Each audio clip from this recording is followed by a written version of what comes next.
ಬೆಳಕು news one Kannada ಸುದ್ದಿವಾಹಿನಿ. ಇದು ಸತ್ಯ ಸುದ್ದಿಗಳ ಹೂರಣ. ಮಾಜಿ ಯೋಧರೊಂದಿಗೆ ಬೆಳಕು ನ್ಯೂಸ್ ಒನ್ ಕನ್ನಡ ಸುದ್ದಿವಾಹಿನಿಯ ಕಿರು ಸಂದರ್ಶನ. ದೇಶದ 80ನೇ ಸ್ವಾತಂತ್ರ್ಯೋತ್ಸವದ ಸಂದರ್ಭದಲ್ಲಿ ಬೆಳಕು ನ್ಯೂಸ್ ಒನ್ ಕನ್ನಡ ಸುದ್ದಿವಾಹಿನಿಯು ಮಾಜಿ ಯೋಧರಾದ ಚಿಂತಾಮಣಿ ತಾಲೂಕಿನ ಅಂಬಾಜಿದುರ್ಗ ಹೋಬಳಿಯ ರಾಯಪಲ್ಲಿ ಗ್ರಾಮದ ಶಿವಾನಂದ ರೆಡ್ಡಿಯವರೊಂದಿಗೆ ಕಿರು ಸಂದರ್ಶನ ನಡೆಸಿತು. ದಯವಿಟ್ಟು ವೀಕ್ಷಿಸಿ. ನಮಸ್ತೆ ಶಿವಾನಂದ ರೆಡ್ಡಿ ಸರ್ ಅವರೇ.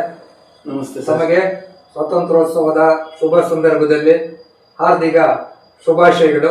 ನಿಮಗೂ ಸರ್ ತುಂಬಾ ಧನ್ಯವಾದಗಳು. ತಾವುಗಳು ಈ ನಮ್ಮ ದೇಶದ ಯೋಧರಾಗಿ ಬಹು ವರ್ಷಗಳ ಕಾಲ ಕಾರ್ಯನಿರ್ವಹಿಸಿದ್ದೀರಿ. ದೇಶ ರಕ್ಷಣೆಗಾಗಿ ಸಾಕಷ್ಟು ಶ್ರಮಿಸಿದ್ದೀರಿ. ನಿಮ್ಮನ್ನು ಭೇಟಿಯಾಗ್ತಾ ಇರುವಂಥ ಒಂದು ಅವಕಾಶ ಸಿಕ್ಕಿರೋದ್ರಿಂದ ನಿಜಕ್ಕೂ ನಾನು ಧನ್ಯ ಅಂತೇಳಿ ಭಾವಿಸ್ತಾ ಇದ್ದೇನೆ. ಮತ್ತೊಮ್ಮೆ ತಮಗೆ ಸ್ವಾತಂತ್ರ್ಯೋತ್ಸವದ ಶುಭಾಶಯಗಳನ್ನು ಹೇಳಿ ಬಯಸ್ತಾ ಇದ್ದೇನೆ. ಸರ್, ತಾವು ಯಾವಾಗ ಈ ಒಂದು ಸೈನ್ಯಕ್ಕೆ ಸೇರ್ಪಡೆ ಆದ್ರಿ ಸರ್? ಸರ್ 1987 10/10/87ರಲ್ಲಿ ನಾನು ಆರ್ಮಿಗೆ ಜಾಯಿನ್ ಆಗಿ ಸತತ 17 ವರ್ಷಗಳ ಕಾಲ ಸೇವೆ ಸಲ್ಲಿಸಿ 1 ನವೆಂಬರ್ 2004ರಲ್ಲಿ ನಾನು ರಿಟೈರ್ಡ್ ಆಗಿ ಬಂದಿದ್ದೀನಿ ಸರ್. ಸೇವೆಯಿಂದ ವಯೋ ನಿವೃತ್ತಿ ಹೊಂದಿದ್ರ ಅಥವಾ ಸ್ವಯಂ ನಿವೃತ್ತಿ ಹೊಂದಿದ್ರಾಗಿ ಬಂದ್ರ ಸರ್ ತಾವು? ಸರ್, ಕಾರ್ಗಿಲ್ ವಾರಲ್ಲಿ ನನ್ನ ಕಾಲ್ ಫ್ರಾಕ್ಚರ್ ಆದ್ರಿಂದ ತಾವು ಕಾರ್ಗಿಲ್ ವಾರಲ್ಲಿ ಭಾಗವಹಿಸಿದ್ರ? ಕಾರ್ಗಿಲ್ ವಾರ ಅಂದ್ರೆ ಕಾರ್ಗಿಲ್ ಅಲ್ಲಿ ಇರಲಿಲ್ಲ, ನಾನು ಪೂನ್ ಸೆಕ್ಟರ್ ಅಲ್ಲಿ ಇದ್ದೆ. ಪೂನ್ ಸೆಕ್ಟರ್ ಅಲ್ಲಿ ನಂದು ನೈಟ್ ಡ್ಯೂಟೀಸ್ ಅಲ್ಲಿ ನನ್ನ ಕಾಲ್ ಫ್ರಾಕ್ಚರ್ ಆಗಿದ್ದಕ್ಕೆ ನನ್ನ ಕಾಲ್ ಬೇರೆ ಶಾರ್ಟ್ ಆಗೋಗಿ ಮೂರು ಆಪರೇಷನ್ ನಂತರ ನಂದು ಕಾಲು ಸರೋಯ್ತು. ಆಗ ನಮ್ಮ ಅಧಿಕಾರಿಗಳು ನಮ್ಮ ಇಂಡಿಯನ್ ಆರ್ಮಿಯಲ್ಲಿ ನೀನು ಅನ್ಫಿಟ್ ಅಂತ ಹೇಳ್ಬಿಟ್ಟು ನನಗೆ ಸ್ವಯಂ ನಿವೃತ್ತಿ ಕಳಿಸ್ಕೊಟ್ರು. ಅಲ್ಲಿಗ ಅವರೇ ನಿಮ್ಮನ್ನ ನಿವೃತ್ತಿ ಮಾಡಿದ್ದಾರೆ. ಅಂದ್ರೆ ಈಗ ನೀವು ಗಾಯಗೊಂಡಿರೋದ್ರಿಂದ ಸೇನೆಯಲ್ಲಿ ಕಾರ್ಯನಿರ್ವಹಿಸಕ್ಕೆ ಕಷ್ಟಕರ ಆಗಿರೋದ್ರಿಂದ ಅದು ನಿಮ್ಮನ್ನ ನಾವೇ ಸೇವೆಯಿಂದ ಬಿಡುಗಡೆ ಮಾಡ್ತಾ ಇದ್ದೀರಿ ಅಂತೇಳಿ ಬಯಸ್ಕೊಟ್ಟಿದ್ದಾರೆ. ಸೇನೆಗೆ ಸೇರಿದ ಮೇಲೆ ಯಾವ್ಯಾವ ಯುದ್ಧಗಳಲ್ಲಿ ಅಥವಾ ಪ್ರಕೃತಿ ವಿಕೋಪದ ಸಂದರ್ಭದಲ್ಲಿ ತಾವು ಭಾಗವಹಿಸಿದ್ದೀರಿ ಸರ್? ಸರ್ 95 ನಾವು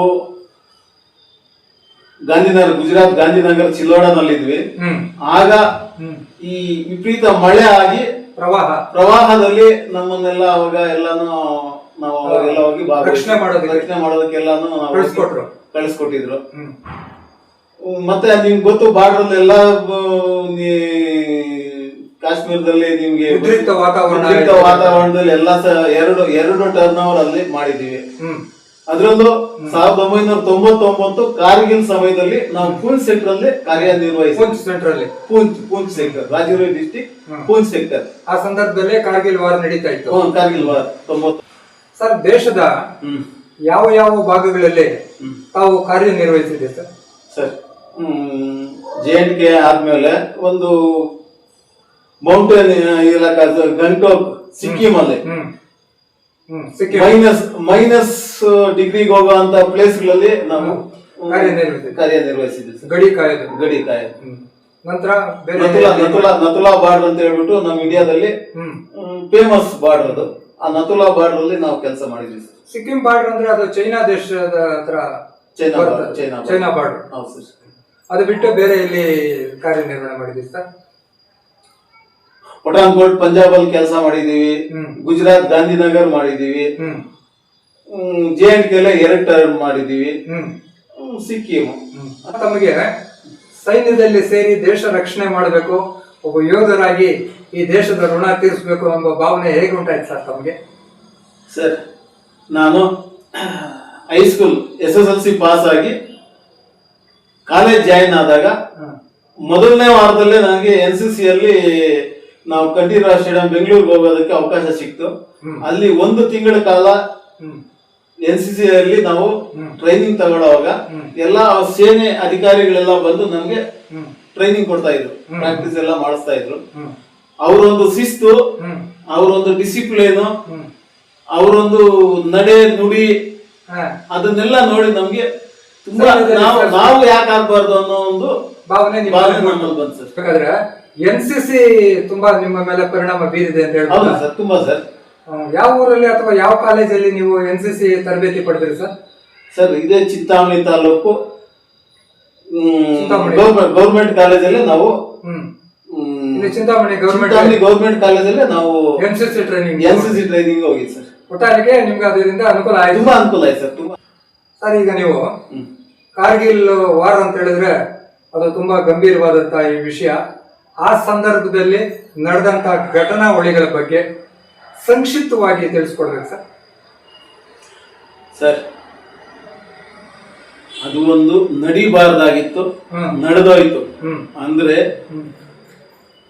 ಅಂದಿನ ದಿನಗಳಲ್ಲಿ ನಮ್ಮ ಸೈನಿಕರು ಯಾವ ತರ ಗಾಯಗೊಂಡ್ರು ಅಂದ್ರೆ ಸರ್, ಪುಲ್ ಸೆಕ್ಟರ್ ಅಲ್ಲೇ ಹಾಸ್ಪಿಟಲ್ ಫುಲ್ ಆಗೋಯ್ತು. ಅಲ್ಲಿಂದ ನಮ್ಗೆ ಉಧಂಪುರ್ ಹಾಸ್ಪಿಟಲ್ ಕಳ್ಸಿದ್ರು. ಉಧಂಪುರಲ್ಲೂ ಫುಲ್ ಬೆಡ್ ಫುಲ್ ಆಗೋಯ್ತು. ಅದಕ್ಕೆ ಆಮೇಲೆ ನಮ್ಗೆ ಲಕ್ನೋ ಮಿಲಿಟರಿ ಹಾಸ್ಪಿಟಲ್ಗೆ ಟ್ರಾನ್ಸ್ಫರ್ ಮಾಡ್ಬಿಟ್ರು. ಆಗ ನಮ್ಗೆ ಅವತ್ತು ವೀರಗತಿಗೆ ಪ್ರಾಪ್ತ ಆಗಿರೋರು ಅದೊಂದು ಸಮಸ್ಯೆ. ಅಂದ್ರೆ ನನ್ ಪಕ್ಕದ ಬೆಡ್ ಅಲ್ಲೇ ಒಬ್ಬ ಸರ್ದಾರ್ಜಿ ಒಬ್ರು ಇದ್ರು. ಪಾಪ ಯಾವ ತರ ಅಂದ್ರೆ 2 ಕಣ್ಣು ಇಲ್ಲ, 2 ಕೈ ಇಲ್ಲ, 2 ಕಾಲು ಇಲ್ಲ. ಆ ತರ ನನ್ ಪಕ್ಕದ ಬೆಡ್ ಅಲ್ಲೇ ಇದ್ರು ಉಧಂಪುರಲ್ಲಿ. ಇಂತ ಒಂದು ಘಟನೆ ಕಣ್ಣಾರೆ ನಾವು ನೋಡಿದ್ವಿ ಸರ್. ಕಾರ್ಗಿಲ್ ವಾರದಲ್ಲಿ ಆ ಶತ್ರು ಪಡೆಗಳು ದಾಳಿ ಮಾಡಿದಾಗ ನಮ್ಮ ಭಾರತೀಯ ಯೋಧರ ಒಂದು ವೀರಾವೇಶ, ಪರಾಕ್ರಮ ಯಾವ ರೀತಿ ಇತ್ತು ಸರ್? ಸರ್, ಅದು ಮಾತುಗಳಲ್ಲಿ ಹೇಳೋದಲ್ಲ. ಆ ಒಂದು ಗಡಿ ಭಾಗದಲ್ಲಿ ಒಂದು ನಮ್ಮ ಸೈನಿಕರು ಒಗ್ಗಟ್ಟಲ್ಲಿ, ಅಂದ್ರೆ ನಮ್ಮ ಮೇಲಿನ ಅಧಿಕಾರಿಗಳು, ನಮ್ಮ ಜೇಸಸ್ ಆಗ್ಬೋದು, ಆಫೀಸರ್ಸ್ ಆಗ್ಬೋದು, ಅವ್ರು ಯಾವ ತರ ನಮಗೆ ಮೋಟಿವೇಶನ್ ಮಾಡಿ ನಮ್ಮನ್ನ ಮುಂದೆ ಕಳಿಸ್ತಾ ಇದ್ರು ಅಂದ್ರೆ ಆ ಸೈನ್ಯದ ಒಂದು ರೂಪುರೇಷನೆ ಬೇರೆ ಆಗ್ಬಿಡುತ್ತೆ ಸರ್. ಆ ಒಂದು ಸಮಯ ಬಂದಾಗ ಶತ್ರು ಮೇಲೆ ನಾವು ಎದುರಿಸಬೇಕು ಅಂತ ಬಂದಾಗ ನಮ್ಗೆ ಬೇರೆ ಇನ್ನೇನು ಕಾಣಿಸಲ್ಲ ಸರ್. ದೇಶ ರಕ್ಷಣೆ ಮಾಡಬೇಕು, ಜೀವದ ಅಂಗ ತೊರೆದು ನಿರ್ಭಯವಾಗಿ ಗಂಡಗಲಿ ಅಂತ ಹೋರಾಡಿ ದೇಶ ರಕ್ಷಣೆಗೆ ಮುಂದಾಗಬೇಕು ಅನ್ನೋ ಒಂದು ಕಿಚ್ಚು ಪ್ರತಿಯೊಬ್ಬ ಯೋಧರಲ್ಲೂ ಉಂಟಾಗಿರುವ ಸಾಧ್ಯತೆಗಳಿತ್ತ ಸರ್ ಆಗ? ಸರ್, ಅದು ಯಾವ ತರ ಅಂದ್ರೆ ನಮ್ಮ ಸೈನ್ಯದ ಒಂದು ಹುಮ್ಮಸ್ಸೆ ಬೇರೆ ಆಗ್ಬಿಡುತ್ತೆ ಸರ್ ಆ ಸಮಯದಲ್ಲಿ. ಆ ಕಾರ್ಗಿಲ್ ಯುದ್ಧದಲ್ಲಿ ಭಾರತ ವಿಜಯಶಾಲಿ ಆದಾಗ ತಮಗೇನು ಅನ್ನಿಸ್ತು ಸರ್ ಆಗ? ಸರ್, ವಿಜಯ ಆದಾಗ ಆ ಸಮಯಕ್ಕೆ ನಾನು ಲಕ್ನೋ ಮಿಲಿಟರಿ ಹಾಸ್ಪಿಟಲ್ ಅಲ್ಲಿ ಇದ್ವಿ. ಆಗ ಅಲ್ಲಿನ ಪ್ರಜೆಗಳೆಲ್ಲ ಬಂದು ಒಂದು ಹೋಳಿ ಹಬ್ಬ ತರ ಮಾಡಿದ್ರು. ವಿಜಯೋತ್ಸವ ಎಲ್ಲಿ ನೀವು ಇದ್ದಿದ್ದು? ಹಾಸ್ಪಿಟಲ್ ಅಲ್ಲಿ ಬಂದು ನಮ್ಮನ್ನೆಲ್ಲ ಸನ್ಮಾನ ಮಾಡಿ ನಮಗೆಲ್ಲಾನು ಯುದ್ಧದಲ್ಲಿ ಹೋರಾಡಿ ಗಾಯಗೊಂಡ ಸೈನಿಕರನ್ನೆಲ್ಲಾನು ಭೇಟಿ ಮಾಡಿ ಒಂದು ಹಬ್ಬನೇ ಮಾಡಿದ್ರು ಸರ್. ಸಾಂತ್ವನ ಹೇಳಿ ಧೈರ್ಯ ತುಂಬಿದ್ರು. ಹೌದು ಸರ್, ಹಿಮಾಲಯದ ಮಡಿಲಲ್ಲಿರುವಂತಹ ಭಾಗಗಳೆಲ್ಲ ತಾವು ಹೆಚ್ಚಾಗಿ ಕಾರ್ಯನಿರ್ವಹಿಸಿದ್ದೀರಿ. ಅಲ್ಲಿನ ವಾತಾವರಣ, ಚಳಿ, ಗಾಳಿ, ಉಷ್ಣಾಂಶ, ಅಲ್ಲಿನ ಪ್ರಕೃತಿಯ ವಿಕೋಪಗಳು, ಇದ್ರ ಬಗ್ಗೆ ತಾವ್ ಏನ್ ಹೇಳಕ್ ಬಯಸ್ತೀರಿ ಸರ್? ಅದು ಸರ್, ಅಲ್ಲಿ ನಾವು ಮೌಂಟೇನ್ ಏರಿಯಾ ಅಲ್ಲಿದ್ದಾಗ -ಡಿಗ್ರಿ ಅಲ್ಲಿ ಇರ್ತೀವಿ. 0 ಡಿಗ್ರಿ ಮೈನಸ್ ಇರುತ್ತೆ. ಅಂತ ಮೈನಸ್ ಅಲ್ಲಿ ಎಷ್ಟೋ ನಮ್ಮ ಸೈನಿಕರು ಸ್ವಲ್ಪ ತೊಂದರೆ ಆಗಿ ಎಷ್ಟೋ ಜನ ಎಲ್ಲ ಆಸ್ಪತ್ರೆಗಳಿಗೆ ಸೇರುವಂತದ್ದು, ವೀರಗತಿ ಪ್ರಾಪ್ತಿಯಾಗುವಂತದ್ದು ಎಲ್ಲ ನಾವು ಕಣ್ಣಾರೆ ನೋಡಿದ್ವಿ ಸರ್. ಅಲ್ಲಿನ ವಾತಾವರಣ ಟೆಂಪರೇಚರ್ ತುಂಬಾ ಕಡಿಮೆ, ತುಂಬಾ ಮೈನಸ್ ಹೋಗುತ್ತೆ ಸರ್. ಆಮೇಲೆ ಅಲ್ಲಿ ಮಳೆ, ಈ ಮಂಜು ಬೀಳೋದು, ಪ್ರವಾಹಗಳು ಬರೋದು ಅಂತ ಸಂದರ್ಭಗಳಲ್ಲಿ ಸರ್ ಅದೇ ನಾವು ಹೇಳಿದ್ವಲ್ಲ, ಈಗ ನಾವು ಓಡಾಡ್ತಾ ಇರ್ತಾರೆ, ಗಟ್ಟಿಯಾಗಿರ್ತಾರೆ. ನನ್ನ ಬಡ್ಡಿನೇ ಒಬ್ಬ ಪ್ಲಾಟೂನ್ ಹುಡುಗ ನೀರ್ ಬಕಲ್ ಅಂದ್ರೆ 35 ಲೀಟರ್ ನೀರ್ ಎತ್ಕೊಂಡ್ ಬಂದು ಅಲ್ಲಿ ಇಕ್ಕಿ ಒಂದು 5 ನಿಮಿಷಕ್ಕೆಲ್ಲ ಬ್ಲಡ್ ವಾಮಿಟ್ ಮಾಡ್ಬಿಟ್ಟ. ಅಂದ್ರೆ ಆ ಕ್ಲೈಮೇಟ್ ಪರಿಣಾಮ ಆ ತರ ಬೀಳುತ್ತೆ ಸರ್. ಆಮೇಲೆ ಎಲ್ಲ ಸರ್, ಅಲ್ಲಿ ಚಳಿ ಗಾಳಿ ಜಾಸ್ತಿ ಇರೋದ್ರಿಂದ ನಿಮಗೆ ಯಾವ ರೀತಿಯಲ್ಲಿ ಉಡುಪು ಕೊಡ್ತಾರೆ ನಿಮ್ಮ ದೇಹ ರಕ್ಷಣೆ ಮಾಡ್ಕೊಳ್ಳೋದಕ್ಕಾಗಿ? ಸರ್ ಅದು ಅಲ್ಲಿ ಇಕ್ವಿಪ್ಮೆಂಟ್ ಬೇರೆ ಚೇಂಜ್ ಆಗ್ಬಿಡುತ್ತೆ ಸರ್. ಅಲ್ಲಿ ಅಂತ ಏರಿಯಾದಲ್ಲಿ ಹೋದಾಗ ನಮ್ಗೆ ಅಲ್ಲಿ ಮೊದ್ಲು ಇಲ್ಲಿ ಬ್ಲಾಂಕೆಟ್ ಅಂತ ಕೊಡ್ತಾ ಇದ್ರು, ಬೇರೆ ಇದ್ರಿಂದ ಅಲ್ಲಿ ಹೋದ್ರೆ ಸ್ಲೀಪಿಂಗ್ ಬ್ಯಾಗೇ ಕೊಡ್ತಾರೆ, ಬೇರೆ ಕಂಪ್ಲೀಟ್ ಡ್ರೆಸ್ ಬೇರೆ ಕೊಡ್ತಾರೆ.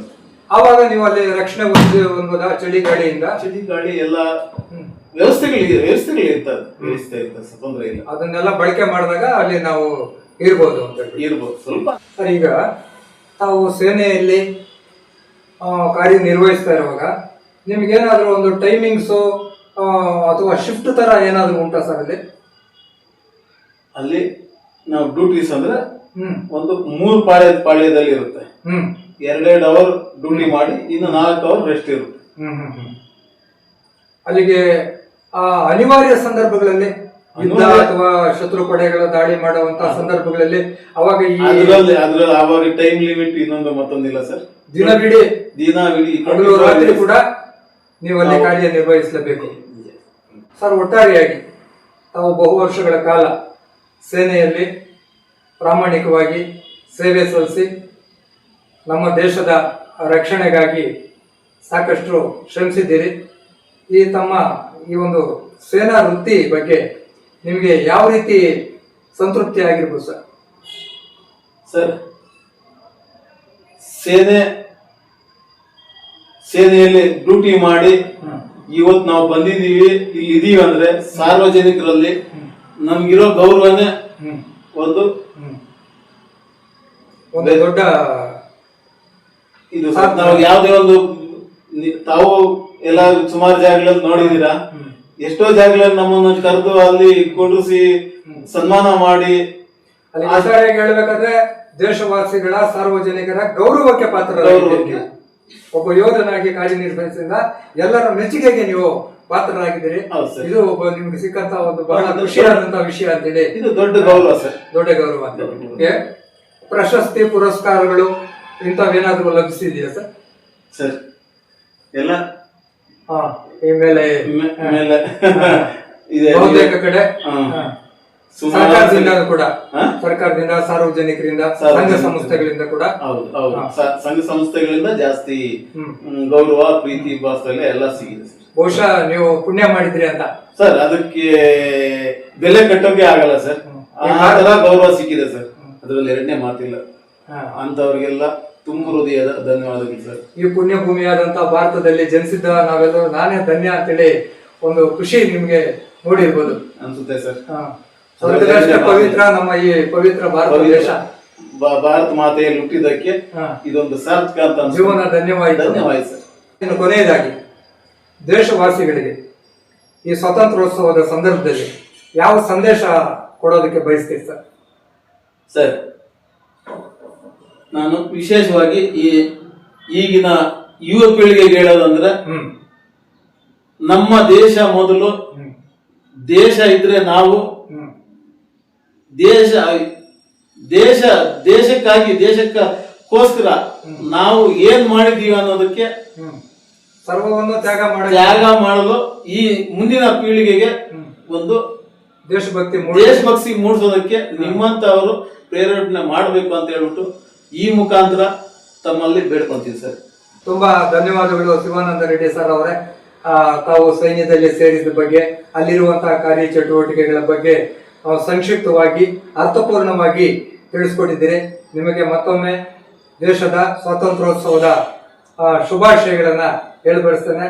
ಭಾರತ ಅಂಬೆಯ ಅನುಗ್ರಹ, ಆಶೀರ್ವಾದ ಸದಾ ನಿಮ್ಮ ಮೇಲೆ ಇರಲಿ. 100 ಕಾಲ ಬಾಳಿ ಬದುಕಿ ಅಂತೇಳಿ ಮತ್ತೊಮ್ಮೆ ನಾನು ದೇವರಲ್ಲಿ ಪ್ರಾರ್ಥಿಸ್ತಾ ಇದ್ದೇನೆ. ಧನ್ಯವಾದಗಳು. ಭಾರತ ದೇಶದ ಪ್ರಜೆಗಳು ನಾವು ಒಂದಾಗಿ ಬಾಳೋಣ, ಜಾತಿ ಮತಗಳ ಭೇದವ ಮರೆತು ಪ್ರೀತಿಯ ಹಂಚೋಣ, ನಾವು ಪ್ರೀತಿಯ ಹಂಚೋಣ. ಭಾರತ ದೇಶದ ಪ್ರಜೆಗಳು ನಾವು ಒಂದಾಗಿ ಬಾಳೋಣ, ಜಾತಿ ಮತಗಳ ಭೇದವ ಮರೆತು ಪ್ರೀತಿಯ ಹಂಚೋಣ, ನಾವು ಪ್ರೀತಿಯ ಹಂಚೋಣ.